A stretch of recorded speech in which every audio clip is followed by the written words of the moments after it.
Example 3, determine the angle in standard position when an angle of 40 degrees is reflected in the y-axis. Then we'll continue on x-axis and y-axis and then x. So the y-axis, remember, is the vertical axis. The x-axis is the horizontal axis. So I'm going to draw an angle in standard position at 40 degrees. So this is what 40 degrees would look like here. So it's in quadrant 1. So if I reflect this over the y-axis, what would happen is I would now have, that means flip it over the axis, it would look like this now, and 40 degrees would be here. So the question is saying, what's now the angle in standard position? So I'm just going to use a different color so it stands out. So initial side to here, what is this angle now is what we want to know. So to do that, we have the same reference angle, right? 40 degrees and 40 degrees is the same reference angle. But now this is in quadrant 2. Oh, don't mind my dog is barking. Somebody honked a horn outside. And then, so from there, what is this distance? I can just tell from the picture. It's 180 minus 40 degrees. So your theta is equal to 180 degrees minus 40 degrees, which is 140 degrees. And if you take a look at that angle, that makes sense. It's logical between 90 and 180.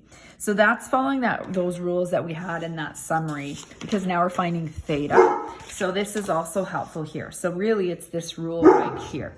Diagrams though work every time for you, so you can just follow along. Let's look at B. We want to flip this in the x-axis now. So I've drawn an x and y-axis again. I'm going to start with my 40 degrees in here one more time. And now I'm flipping over the x-axis. The x-axis is this axis. So if I flip it down here, it's now going to be drawn this way. So now the question becomes, what is the angle in standard position? So always start with your initial start. That's your starting point every time. Put your directional arrow there. I want to know, what is this distance here in red pen? What is theta? So it's going to now be in quadrant 4, that full distance of 360 minus the reference angle. You still have that same reference angle. I'm just going to say that we're now in quadrant 4 and that we have the same reference angle. So when there's a reflections, the reference angle does not change. So theta is equal to 360 minus 40 degrees. So in this case, 320. And then let's look at the final one, C here. I'll start off X and Y axis. I will have 40 degrees. Okay, so I'm going to reflect it in the Y axis and then the X axis. So the Y axis is right here. So if I did that, I would kind of have it there. It would look like A. And then I flip it again in the x-axis, so it's going to end up down here. Now, had I flipped over the x and then the y, it would have ended up in the same spot. So you really can't go wrong there. But this is now right along here, my reference angle in here. Okay, so once again, we have the same reference angle. We're just now in quadrant 3.